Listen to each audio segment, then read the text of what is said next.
Okay, if this doesn't do it this time, I don't know what will. Testing, testing.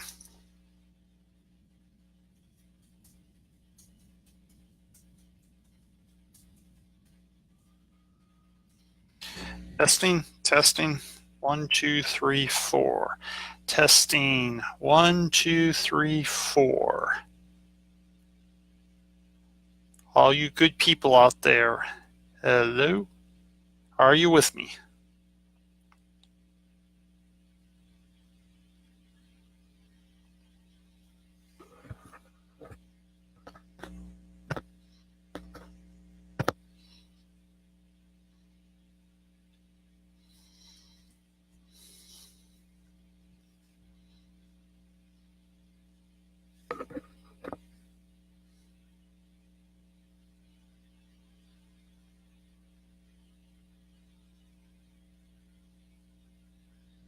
Hello.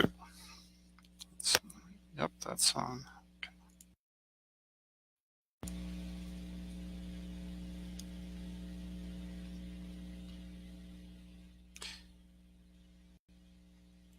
Hello?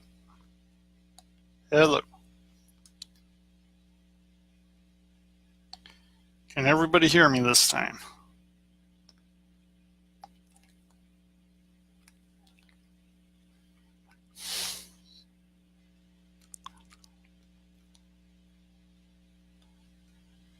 Hello.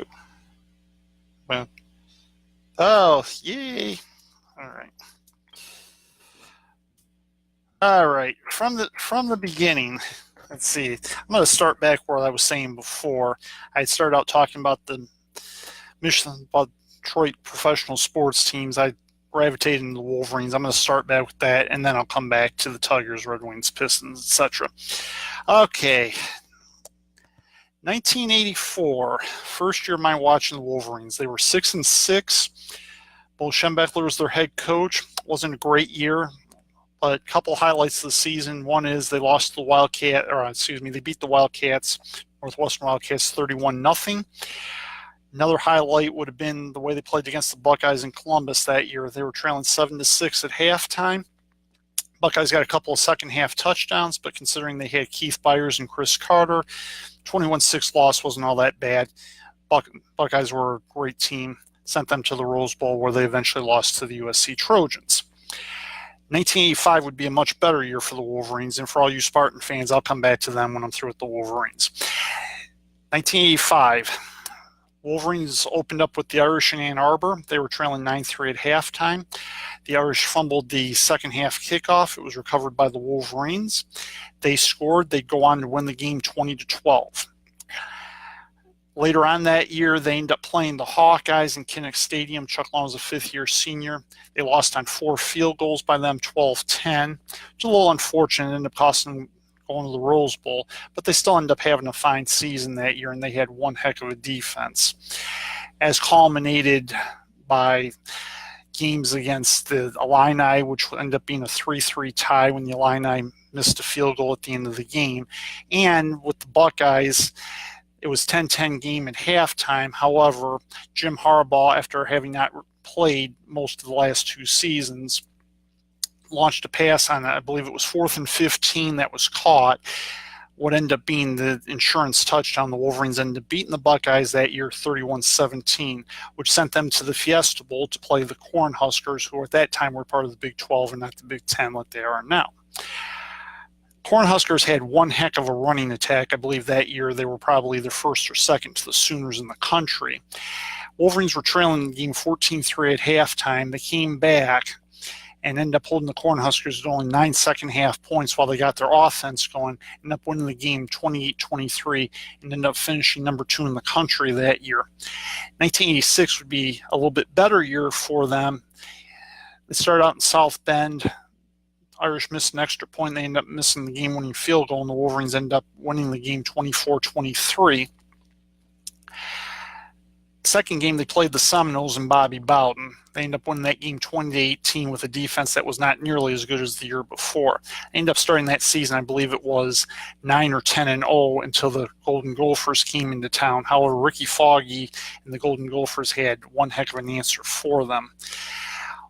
Wolverines found themselves down 17-10 late in the game. They end up tying the game, only to have the Golden Gophers march back and kick the game-winning field goal and end up winning the game 20-17. Next week, they end up finding themselves a 3-point underdog to the Buckeyes, most likely as a result of that game.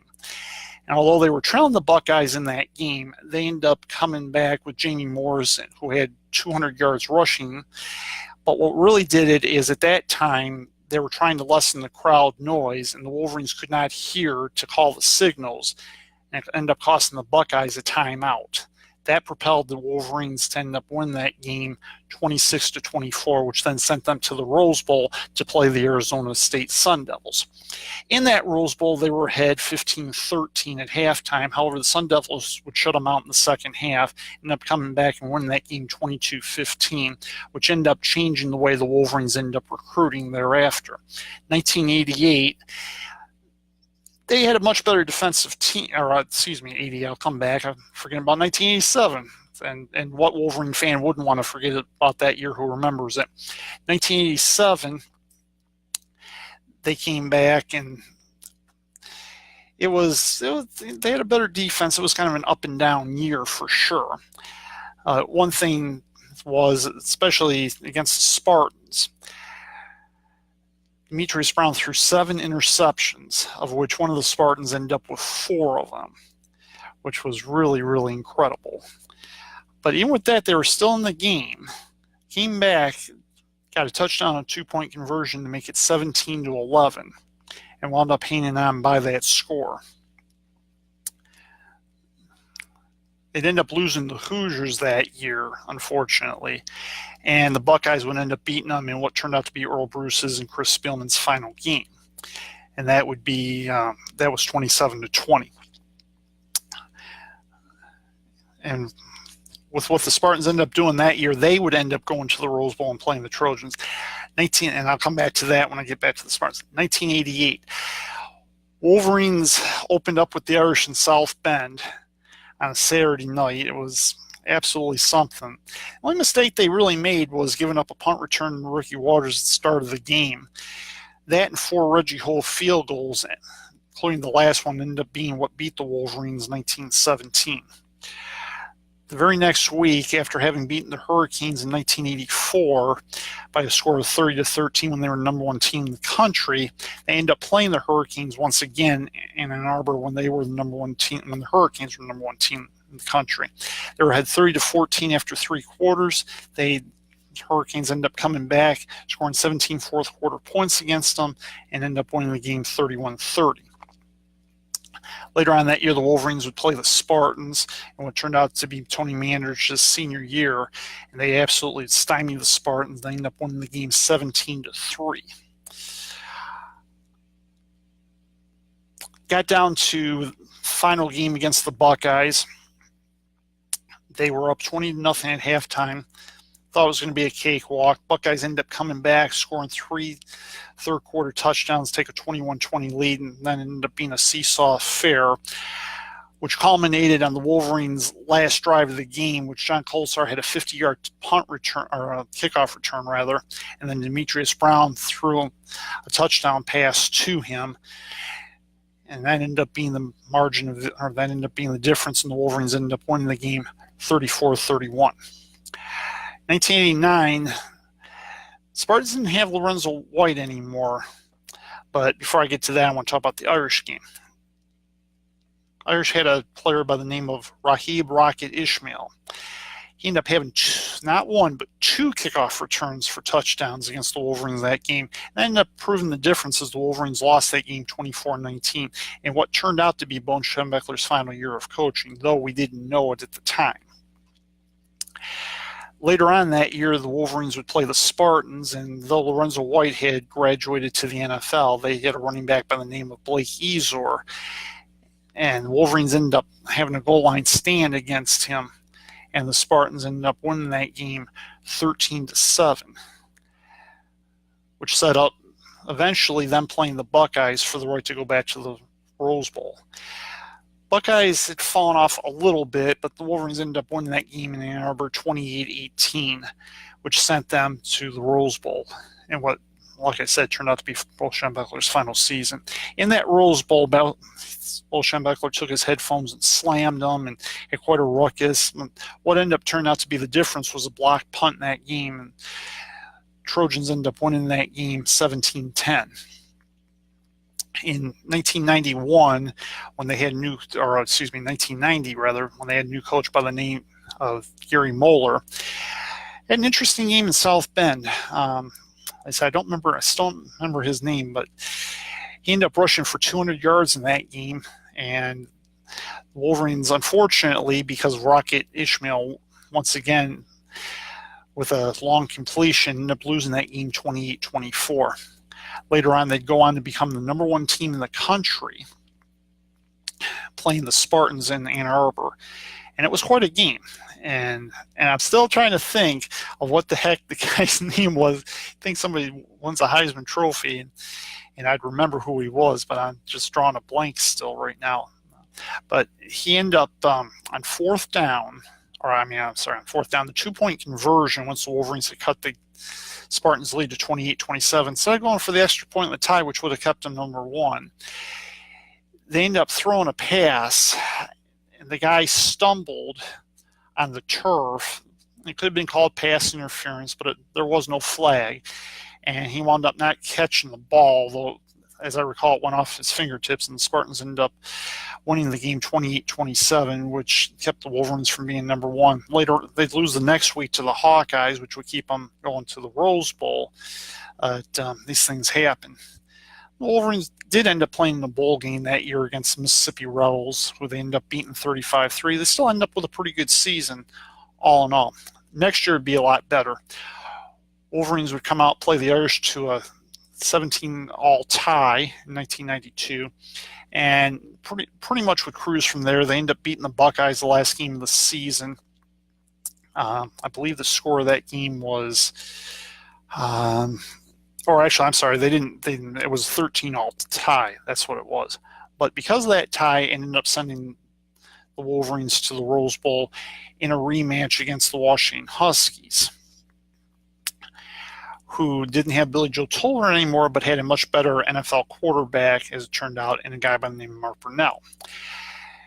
In that game, at that time, Tyrone Wheatley had what I believe was a 78-yard touchdown run, which was the longest run in Rose Bowl history until Regina Carter a couple of years later had an 80-yard touchdown run for the Nittany Lions against the Oregon Ducks.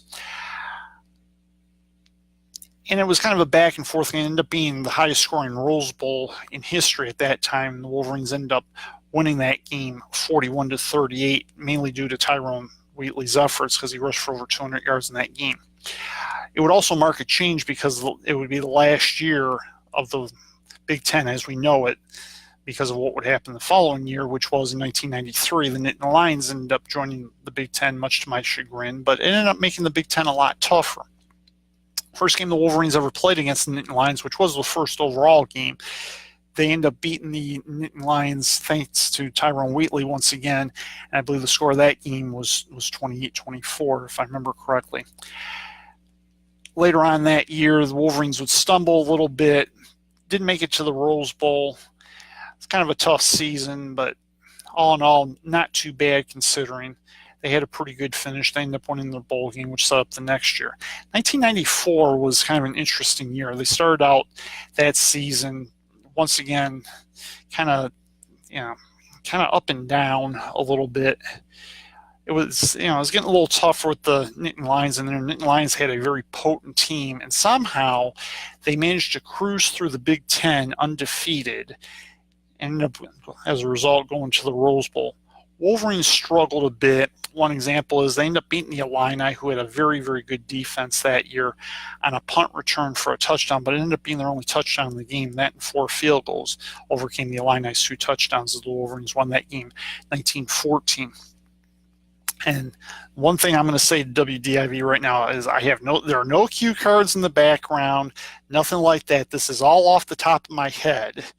And even if you can't use me as a sportscaster, guys, or a sports reporter, I think my sports knowledge is significant whatsoever, and 10 times what Jamie Edmonds is. You ought to consider hiring me. But back to what I was saying about the Wolverines. 1994, like I said, end up coming up flat against the Buckeyes, although they've beaten them the last 3 years. So you got to expect that for sure. They end up losing 24-6 to them that year, which was, wasn't great, but it kind of set up the next 3 years against the Buckeyes, to be sure, with John Cooper at the helm, who had been at the helm for a while, but now he was starting to put together a heck of a team. 1995, again, the Wolverines had their stumbles. They ended up losing the Northwestern Wildcats, who had a really, had the best season I'd ever seen them have that year. So ended up being no shame. And they also had a running back by the name of Timbiaka Patuka. And they lost the Spartans that year, unfortunately, even though Timbiaka Patuka rushed for 194 yards in that game. Tony Banks was too much, and they were able to beat the Wolverines 28-25. However, against the Buckeyes that year, the Buckeyes were undefeated, and it was some game in Ann Arbor. I didn't think the Wolverines were going to win whatsoever, but as it turned out, Timbiaka Patuka rushed for 100 yards in the first quarter. He ended up rushing for a Wolverine record, still the record, 313 yards. And due to that and a very key interception on the Wolverines' part, they end up actually beating the Buckeyes 28-23 to deny the Buckeyes the national championship that year, though the Buckeyes still end up going to the Rose Bowl, where they played the Wolverines' opponent of 1987-1986 season, if you will, the Arizona State Sun Devils, who had a heck of a quarterback at that time, and whose name was Jake the Snake. For those of you who know what I'm talking about. And Buckeyes ended up beating them. Wolverines ended up losing their bowl game, but it set the stage, like I said, next 2 years. Next year, Wolverines, same kind of thing, same kind of season. They were 7-4 heading into Columbus. Buckeyes were undefeated again. Figured no way the Wolverines are going to beat them this time, not in Columbus, not after what happened last year. But to their credit, the Wolverines kept the Buckeyes out of the end zone, and they ended up winning the game. I believe it was 13-9 rather, which again denied the Buckeyes a shot at the national championship. And while the Wolverines had a very indifferent season, they fell flat on their face against the Lions, losing to them in Ann Arbor 31-19. It certainly set a tone for the next year, to be sure. And by this time, I was starting to get a little discouraged. But hey, have no fear, Wolverines. Very next year, 1987, all started out. They were the last college team to play a game that year. Ended up starting out in Ann Arbor playing the Colorado Buffaloes. They ended up beating them 27-3. Absolutely terrific. At this time, Charles Woodson had been there for a couple of years, and the Wolverines hadn't really done as much as I'm sure he would have liked for them to do. But to start out opening like that, even Bo Schembechler said at that time they were a very special team. Don't remember who they played. Oh yeah, wait a minute. They played the Irish. I believe that year, instead of opening with the Irish, I believe they actually played them the third game of that year. And the week before, Spartans had beaten them in South Bend 23-7. They hadn't beaten them there in a long, long time. I don't remember who the Wolverines beat week 2, but in week 3, that's one of the most memorable games in Wolverines history. They end up turning the ball over, I believe it was 4 times in the fourth quarter, and the defense held up and ended up hanging on for a 21-14 win in that game, which was just incredible. Very, very reminiscent of what the Cornhuskers did to the Buffaloes on the Friday after Thanksgiving the previous year. I mean, that was just some performance. And the Wolverines would go through, they would get their revenge on the Northwestern Wildcats, beating them, I believe it was 17-6 that year. They wound up later on just pretty much cruising through the season, thankfully. Although the Hawkeyes with the bye week, and the bye week was still fairly new in the Big Ten at this time, Hayden Fry, he came up with a bag of tricks for the Wolverines, to be sure, and it wasn't going to be easy. Tim Dwight had a punt return for a touchdown, and they gave the Wolverines all they could handle. However, the Wolverines, I believe, ended up hanging on to win that game 27-21. And if I'm off, feel free to correct me and check me out on that. And it'll end up coming down to the Buckeyes game that year, only this time it was the Wolverines who were undefeated playing the Buckeyes and not the other way around. And I definitely had some concerns, though I thought Charles Woodson had played well enough that I didn't think he was going to win the Heisman Trophy. I actually thought Peyton Manning would that year, but as it turned out, Charles Woodson did win it that year. And I think part of his efforts was all culminated in a punt return against the Buckeyes that he returned for a touchdown. And much like Desmond Howard, thank you. Yeah. Much like Desmond Howard, he did his Heisman Trophy pose, which did not set well with wide receiver Darrell Boston, the Buckeyes, but and ended up leading to somewhat of a shoving match. The Wolverines had a 20-0 lead in this game. Buckeyes cut it to 20-14, and the Wolverines had to hang on to win. But you know what? They did hang on to win, and wound up going through the Big Ten regular season, which I didn't think they'd ever be able to do with the Lions in their 20-14. But they still had to get past the Washington State Cougars, who were led by a guy by the name of Ryan Leaf. And I thought if they could beat the Buckeyes, they could certainly beat the Cougars. And I sweated bullets for a long time. Excuse me while I stretch. Anyway, I sweated bullets for a long time on that. But what ended up happening is Ryan Leaf ended up having a typical Ryan Leaf game, but at the end it was 23-16 with the Cougars driving. Ryan Leaf completing one pass after another, but before you know it, you know what? Wolverines end up getting the fourth down incompletion, and it was all keyed by a drive which they went about 7.5 minutes. Even though they didn't score, it was a big time drive in that game. That sent them on their way to the national championship, albeit they had to share it with the Cornhuskers. However, I believe, as most Wolverine fans at that time did as well, that they were the much better team and would have beaten the Cornhuskers had there been a playoff like there is now. 1998 was kind of a tough year for the Wolverines, but again, their defense was still really good. They beat the Wildcats in Evanston in a defensive struggle, and I believe the score of that game was 12-9, and just kind of struggled their way through until they got to the Buckeyes, and except this time the Buckeyes had an answer for them, just kind of steamrolled. I believe they beat them 38-16 that year. However, Wolverines still got to go to a pretty good bowl game. They played the Arkansas Razorbacks and beat them in a much higher scoring game than what I thought it would be, for sure. And I believe that was in the Florida Citrus Bowl, or was the Outback Bowl. Don't remember which one for certain, but it was one of the two. In any event, what are you going to do in that case? But they end up winning. 1999. Now we're getting towards the turn of things. Lloyd Carr's been the head coach for a little bit. I don't remember a ton about that season, but the one game I remember that year is the Spartans game, because Carlos Rogers had 200 yards receiving for the Spartans. He'd end up playing for the Lions and being a bust later on. I thought the Lions ought not have drafted him, but it ended up being a big factor as the Spartans ended up beating the Wolverines that year, and I believe the score of that game was, I want to say it was 31-21. Hard for me to believe that he had 204 yards receiving in that game, something like that. Really something.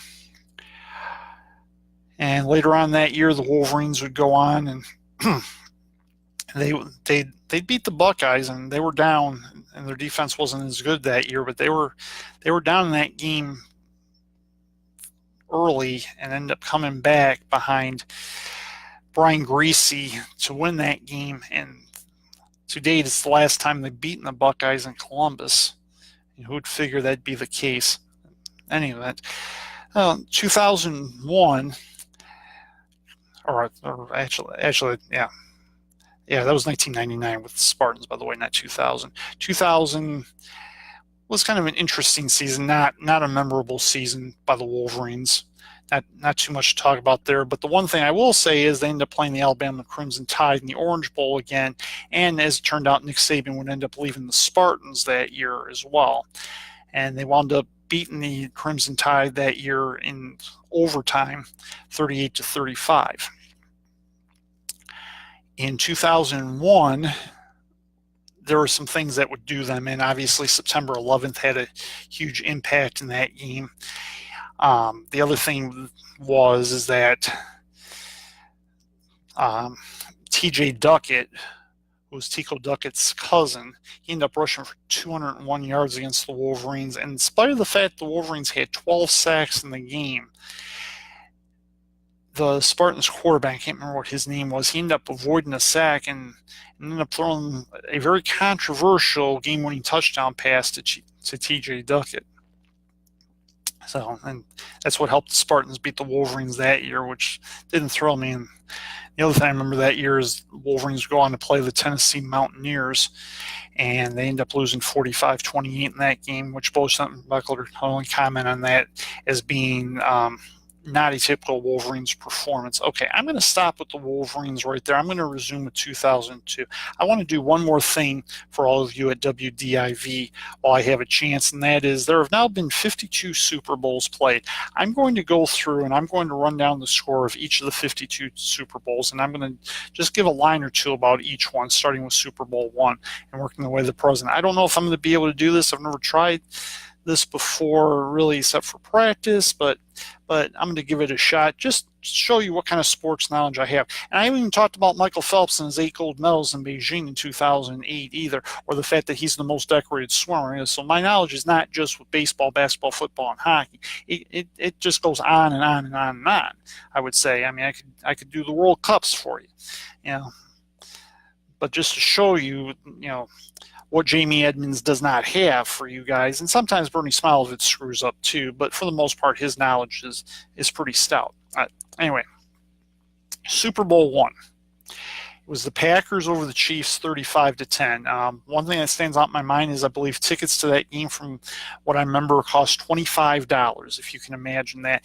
And it's the only Super Bowl, I believe, that wasn't a complete sellout. Bart Starr was the MVP. Super Bowl II. The Packers beat the Raiders 33-14. Again, Bart Starr is the MVP of that Super Bowl. That made him the first two-time MVP of that. Super Bowl III. The Jets beat the Colts 16-7. Johnny Unitas didn't play in that game because he was injured. That had an impact, but obviously that game is most remembered for Joe Namath made the statement that Jets were going to win, and it was guaranteed. And that's why he ended up being named Broadway Joe very much after that. And even though the Jets have never been back to a Super Bowl, it still, to this day, has made a name out of Joe Namath, and he will live on in Jets lore because of it. Super Bowl IV. Chiefs beat the Vikings 23-7. It was the first of Fran Tarkenton's 4 Super Bowl losses, and he would be joined by Jim Kelly as the only 2 quarterbacks to lose 4 Super Bowls. And coincidentally enough, neither one of them won a Super Bowl. Super Bowl V. Super Bowl V would be the Colts over the Cowboys, the Cowboys over the Colts 16-13. Closest Super Bowl in history at that time, decided by a last-second field goal. Super Bowl VI. Undefeated Dolphins, for that matter, beat the Vikings 24-7. It was the second of Fran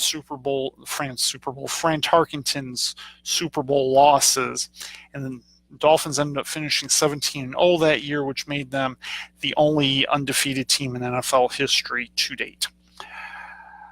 Super Bowl VI. The Dolphins lost to the Cowboys 24-3. Dolphins were the first team to not score a Super Bowl touchdown, and it would be the first time for a long time. In fact, that team is only one of 3 teams to not score an offensive touchdown in the Super Bowl. The other 2 being the Giants in 2001 and the Vikings in 1976, I believe it was, or 76, 75 season. Anyway, Super Bowl 7 was the Redskins over the Dolphins 14-7. That was destined to be the first Super Bowl shutout until the Garen Yepremian pass, which was kind of, call it a pass if you want, it was kind of fumbled, but in any event, it wound up in the hands of the Redskins. And actually, I'm sorry, I had the score wrong. Dolphins beat the Redskins 14-7. But again, Garen Yepremian's pass, that's what ended up ruining the shutout as it turned out. Super Bowl 8. The Steelers' first Super Bowl win. They end up beating the Cowboys 21-17. Terry Bradshaw was the MVP of that Super Bowl. It was the first of 3 times the Steelers and the Cowboys would play in the Super Bowl. That's the most meetings between any 2 teams in the Super Bowl. The next year, the Vikings would fall the Steelers 16-6. It was a 2-0 game at halftime. There's never been a Super Bowl that's been scoreless at halftime. That 2-0 game at halftime at Tulane Stadium is the lowest scoring halftime. It's the lowest scoring half, actually, I believe, in Super Bowl history. It's definitely the lowest scoring first half in Super Bowl history. The next year would be the Raiders over the Vikings 33-14, the third of Fran Tarkenton's Super Bowl losses, and it turned out to be the Raiders' first Super Bowl win and John Madden's only Super Bowl win as head coach. The Steelers beat the Cowboys the following year. 35-31 is the highest scoring Super Bowl game in history, probably most noted for Jackie Smith's drop when he was the only person staying in the end zone, and he was a sure-handed receiver, which helped the Steelers to win that Super Bowl. Next year, the Steelers beat the Rams 34-19. Pat Hayden didn't play because he was injured. Vince Ferragamo took over. What was noteworthy about that Super Bowl is there were 6 lead changes in that game. It was also the Steelers' 4th Super Bowl win without a loss, which at that time was an NFL record, which the 49ers would tie and then proceed to surpass them in that regard.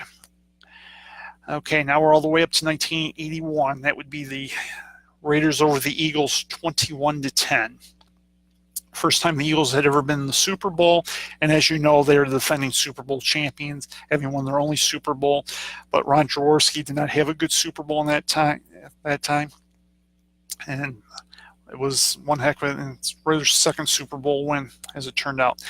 1982, Redskins over the Dolphins, another Super Bowl rematch. This time, though, the Redskins would prevail behind John Riggins. And even though the Dolphins had number 1 defense in the NFL that year, Redskins would beat the Dolphins 27-17. Feel free to check all these facts out. I have not studied. This is just stuff I remember off the top of my head from what I've read, or actually now starting with the next year, actually watching as a person. First Super Bowl I watched, 1983 season, 1984, in Tampa Bay. Raiders over the Redskins. Raiders over the Redskins, 38-9. Was a blowout practically from the start. It was culminated by Marcus Allen's 75-yard touchdown run, which is the longest touchdown run in Super Bowl history, and that's since been tied, I believe. Let's see, 19. Now it's getting a little more challenging now, but I'm still there. Okay, 1985, 49ers over the Dolphins, and Dan Marino in his only Super Bowl appearance, 38-16.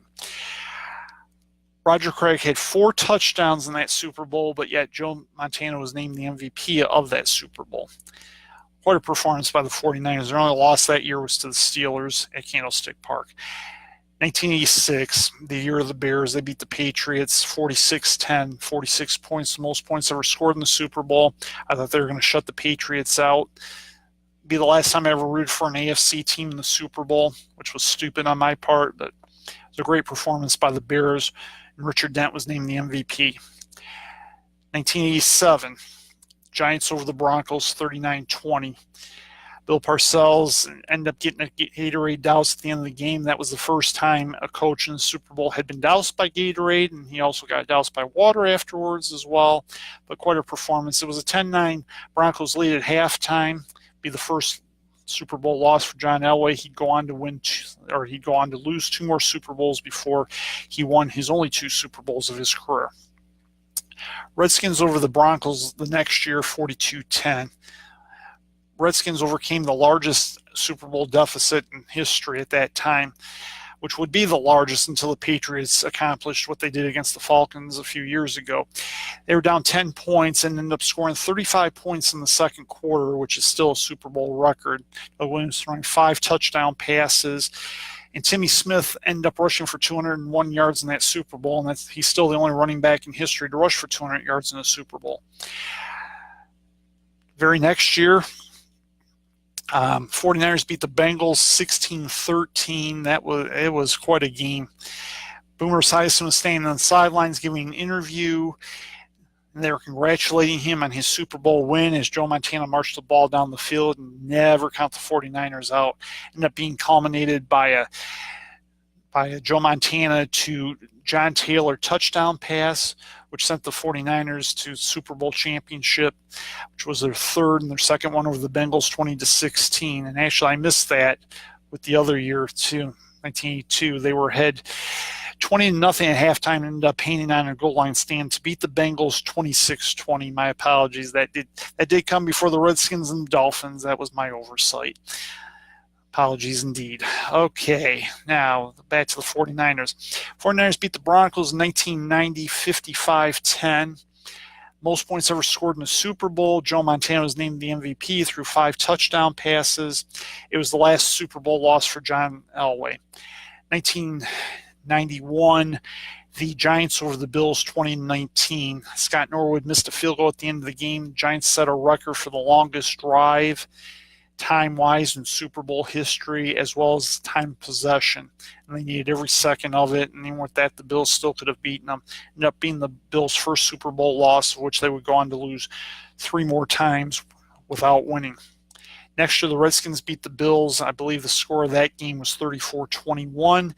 Mark Rippon had quite a game at the Metrodome, and not a lot more to say about that other than the first Super Bowl that played in Minnesota.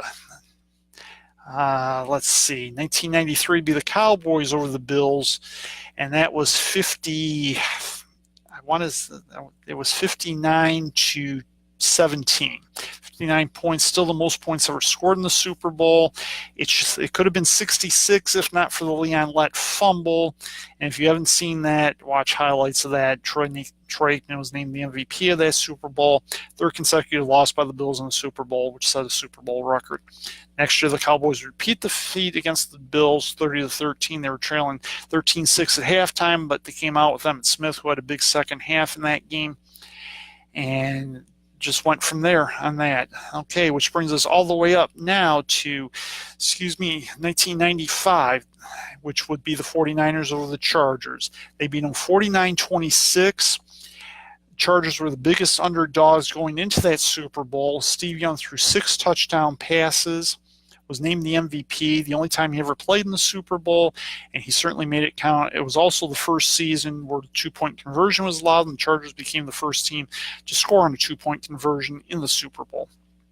1996, Cowboys over the Steelers, 21-17. Larry Brown had 2 interceptions, I believe, in that Super Bowl of Neil O'Donnell, or either that he had the key interception. Neil O'Donnell threw 2 interceptions. I definitely remember that. Again, one heck of a Super Bowl. 3rd time those 2 teams had met in the Super Bowl, which was a record. 1997, Packers over the Patriots, 31-21. Most people would have thought Brett Favre would have been named MVP, but even though Bill Parcells of the Patriots swore that Desmond Howard would not beat them, he ended up having about 230 yards on kickoff returns, including a kickoff return for a touchdown, set Brett Favre up in great field position, and Packers just went from there. It was a high-scoring first quarter in Super Bowl history as well at the Superdome, which is hosted, I believe, now 9 or 10 Super Bowls. 1998, Broncos beat the Packers. First time I didn't see a Super Bowl ever, or since I'd started watching sports, but I still remember what I remember from reading about it. John Elway put a drive together, ended up getting the game-winning touchdown, went out on would end up going out in 2 Super Bowl championships. They beat Brett Favre. They didn't have Desmond Howard that year, but quite a game, 27-24. Next year, Broncos would beat the Falcons 34-19. Like I said, John Elway went out on quite a note. One thing that was noteworthy that the Falcons did is they were not penalized in that game. 2000, Rams over the Titans 24-17. Rams were up 9-0 at halftime. They eventually built it to 17-0. Titans came back. Rams got a long touchdown pass from Kurt Warner to I want to say it was, not sure if it was, I'm thinking of his name now offhand, but he ought to be in the Hall of Fame. But it all came down to Steve Air McNair and the goal line stance. He ended up being tackled at the 1-yard line, and the Titans' dreams came up a yard short. 2001, Ravens over the Giants 34-7. I thought at that time it would be the first Super Bowl shutout the way the Ravens defense was. They were the first team in NFL history not to allow 1,000 yards rushing cumulatively. And they just absolutely stymied the Giants all game long. Giants were fortunate to get a touchdown off a Jason Seward kickoff return. Otherwise, they would have been shut out. But an absolutely dominant performance by the Ravens to win their first Super Bowl. 2002 would be the Patriots over the, now we're getting a little sticky because we're getting to Super Bowls I didn't watch as much. Over the Rams 20-17. It was the first Super Bowl to be played in February because of September 11th. And from this point onward, every Super Bowl, because of this, for whatever reason, I don't think it ought to be, has been played in February. So that's the thing. 2002.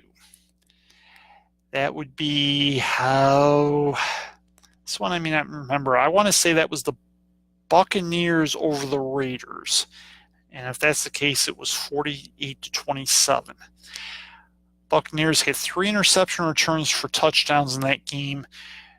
Jerry Rice caught his record 5th touchdown pass in the Super Bowl, I believe it was, and just really, really something. Okay, now it gets a little more challenging. 2003, I believe, was the Patriots over the Panthers, if I remember correctly. And that would be 32-29. Patriots once again won in the last second field goal. One thing I forgot to mention with the Rams game when they beat them 20-17 is that game seemed destined for overtime, but Tom Brady put together a drive that made him what he is. Really something.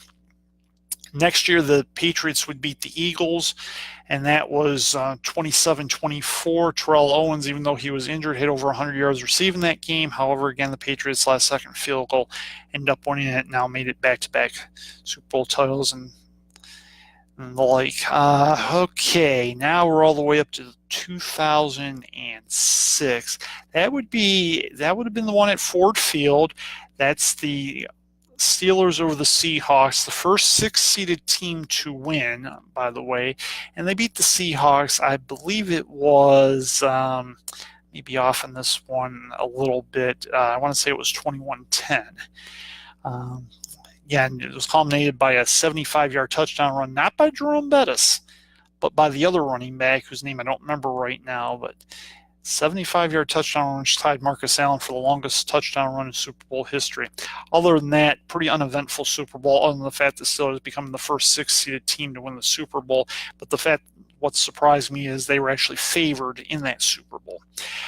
2007, that would be the Giants over the Patriots.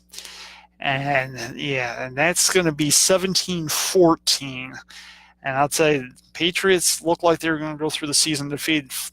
One factoid is they actually beat the Giants the last regular season game that year to finish the regular season undefeated 38-35. I mean, Patriots had overwhelming talent. They had Randy Moss, but the Giants had an answer for him. Eli Manning ended up being the MVP. It was all culminated by the Eli Manning and David Tyree catch, which is absolutely incredible, even though he ended up being cut the very next year. That's still really something. I was hearing rain outside and was a little surprised by that. That's what threw me off. 2008. Now it's getting a little more interesting. Let's see, 2008. Let's see.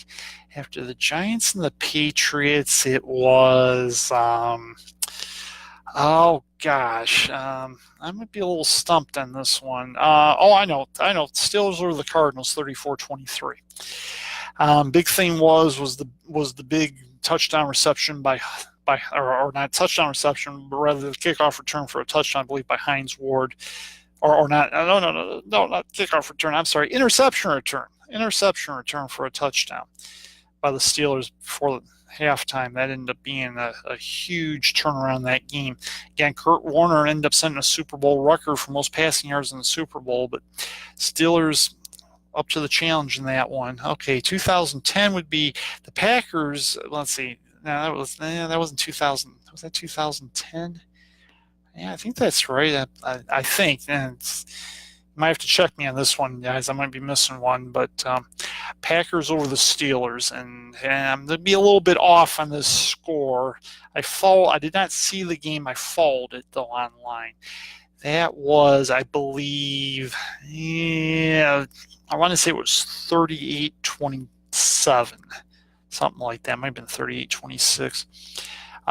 Biggest thing was Packers. Charles Woodson was injured. It was his first and only Super Bowl win. Aaron Rodgers more than up to the challenge against Ben Roethlisberger in that one. 2011. Now it gets a little more interesting. I'm going to have to scratch my ear. Hang on, folks. 2011. You might have me a little stumped on that one. I might have to come back to it. Because now we're getting more of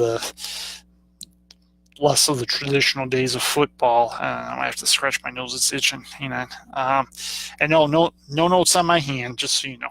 I'm a little stumped on this one. Wait a minute. I'm sorry. 2010 was the Colts over the Saints. Thank you.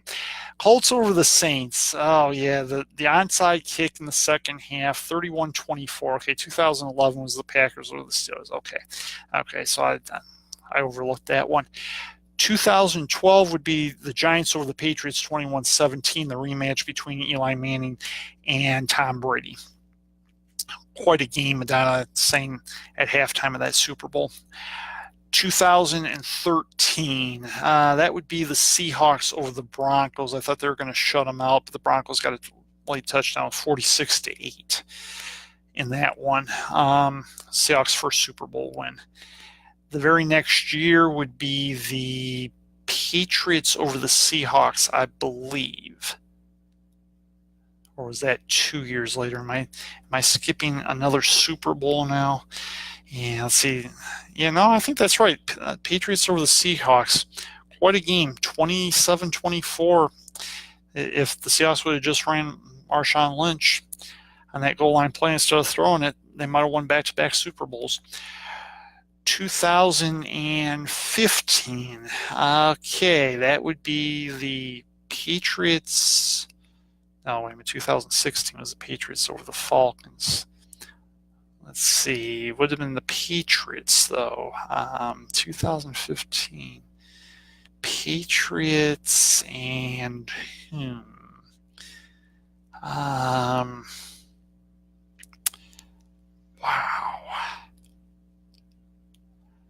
Oh, might have me on this one. The Patriots and somehow I remember the distant ones, but the ones lately, this one's not standing out in my mind so much. The Patriots and but they haven't played in 3 straight Super Bowls. Couldn't have been the Patriots. It must have been. Oh, I know. Jeez, I'm overlooking it. The Broncos and the Panthers. Yes, Super Bowl 50. Not a memorable Super Bowl. Got a new TV not too long beforehand, but yeah. I mean, Peyton Manning played in his last Super Bowl. Very defensive struggle. It was 21-10. Yeah. Okay, now what are the last 2 years? Patriots over the Falcons. They're down 28-3 at halftime. Incredible comeback. I thought they were taking too much time in that Super Bowl. Didn't think they'd actually pull it off, but they had James White. He ended up proving me wrong. They got the game to overtime when the Falcons elected not to run the football and ended up going end zone 34-28. I mean, first and only Super Bowl overtime game. And then, of course, last year, Eagles over the Patriots. Not going to quite remember the score of that game and say, Ed, how can you remember all the scores of these games and not remember last year's game? Last year's game just wasn't, it wasn't as memorable for me for whatever reason. I don't think I was the only one that felt that way. Tom Brady threw for over 500 yards in it, and I want to say the Eagles beat the Patriots 39-31, I believe it was. And again, and some more factoids about the Super Bowl. Never been a Super Bowl shutout. I challenge anybody, to come up with something on this one. But I just thought I'd do this off the top of my head. There was one point I could tell you the score of every Tigers game during the 1984 season as well. So, I thought I'd just throw this out there and see how all you like it. And to WDIV, please, I've sent you my sports resume. I'm going to send you this video. I'll put it on Twitter. I really think you ought to consider me for your sports anchoring job. That's all, sports reporting. I could I don't know if I could broadcast sports or not, but I'm hoping somebody will give me a shot by this. And if they do, I'd be more than happy to walk away from Cutco. I mean, there's only one thing that would be this that would do it probably, but that or organizing my events. So, hopefully give me a shot, and thank you to everybody that bore with me through the audio problems and that. I appreciate, Lisa, you telling me about that, and everybody that's tuned in. Thank you so much. I appreciate so much, and thank you for telling me that the audio didn't work. But I've got about 8.5 minutes left to do some odds and ends factoids for you. Just about some other sports. Let me get a little adjusted here because it's not too comfortable being here because I'm actually on my backup computer. But like I said, Michael Phelps, most decorated Olympic swimmer, most decorated Olympian ever, 8 gold medals in Beijing. Incredible feat. Absolutely incredible. Probably the greatest thing I've seen in sports. Tiger Woods would be another great that I've seen in sports as well, especially winning 3 majors in 2000 and then culminating it by winning the Masters in 2001, which would be the first of consecutive Masters titles. He's on the comeback trail. I do think he'll win another tournament. Whether or not he wins another major remains to be seen, but hopefully he will. Okay, Spartans, What can I say about the Spartans? 1984, Spartans were 6-6. 1985, again, Lorenzo White. I remember they lost to Georgia Tech in the don't remember the bowl game. I remember in 84 they lost to Army in the Cherry Bowl 13-7. 1986, like I said, Spartans lost to the Wolverines. Not real up on the Spartans like I am the Wolverines, but I'm giving it a go here. 1987, like I said, the 17-11 game, Demetrius Brown throwing 7 interceptions, of which I forgot what the Spartans player's name was, but he intercepted. I think it was Miller, not John Miller, but something like that. He intercepted 4 of the passes. 1988, like I said, Wolverines beat the Spartans 17-3. 1989, the goal line stand, 13-7. Wolverines beat them that year. Spartans still had good teams each of those years. 1990, like I said, Spartans on the Desmond Howard stumble on the 2-point conversion, beating the Wolverines 28-27. They ended up having a kickoff return for a touchdown in that game, which proved to be a key as well. 1991, the Wolverines beat the Spartans 45-28. Spartans were 3-8 that year. First time I ever saw them have a losing season. 1992, they were a little bit better, but they were shut out by the Hoosiers 14-0 that year. Still not a great team. I don't think they made it to a bowl game that year. I'm not sure. I have to check my facts on that one. 1993, they beat the Wolverines 17-7 that year. I forgot to mention that through all that, but again, I don't like remembering Wolverines losses, Spartans, of which there have been many lately, of course. But not a great effort, not a great performance by the Wolverines. 1994, Wolverines did beat the Spartans. Don't remember the score of that game, but they did beat them that year. I do remember that. 1995, like I said, 28-25. Tim Biakatuka rushed for 194 yards in that game. Rarity, because usually the team that wins the rushing battle wins the game. That was one exception to the rule. 1996, Wolverines beat the Spartans. Don't remember the score of that game. Wasn't that memorable. It was more important to me that the Wolverines won that game. Spartans, not sure what kind of team they had. I do know they lost to the Nittany Lions that year, though, which was another year where they had lost to them. But they would beat them the next year. 1997, Wolverines had one heck of a game against the Spartans. 6 turnovers by the Spartans. Wolverines beat them 23-7. Later that year, the Spartans would go on to beat the Nittany Lions 49-14. They had 2 200-yard rushers. Emil Curtis rushed for 100 yards in that game. First and only time I've ever heard of 2 players rushing for 200 yards in a game for the same team. 1998, one thing that was memorable about that is the Wolverines usually play the Spartans in October, but they played them the first Big Ten game of the year that year, and Bo Schembechler commented about that. But Wolverines ended up beating the Spartans that year. Spartans, I don't remember what kind of season they had that year. Again, I'm not as much of a Spartan fan as I am a Wolverine fan, but still in all. 1999, again, that was the year where I don't remember who the wide I believe it had to be Carlos Rogers. He had 204 yards receiving. They ended up beating the Wolverines that year 30. I think I said 31-21 before. I think it was 34-21. 2000, the Wolverines beat the Spartans. And if I'm right, I think that was the year where the Spartans led the Big Ten in defense. And if that's the case, that was a 14-0 game. I'm pretty certain I'm right on that. But again, Spartans probably had a pretty good season that year with that defense, but just don't remember offhand. 2001, again, that was the controversial game because of the passing. T.J. Duckett had 201 yards rushing that game.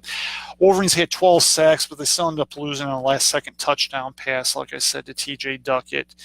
And like I said, I believe the score of that game was 27-21. Then it gets a little bit harder because, again, don't remember Big Ten games as well after 2001. 2002, I believe the Wolverines beat the Spartans. Couldn't tell you what kind of season they had that year, unfortunately. But the Spartans were starting to get better, obviously, as it would wind up in the late 2000s. And don't really remember the scores too much. The next one I really remember is 2007 because that was an overtime game, and that's when Michael Hart made his comment, which has led to the Spartans just absolutely walloping the Wolverines seemingly ever since. So, and don't really want to go over and recall all of that, and I know Spartan fans are going to be pissed at me for that, but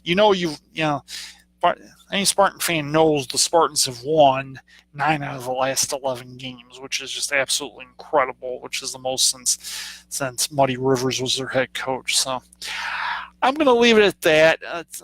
If you have any sports factoids, just let me know, and I'll be more than happy.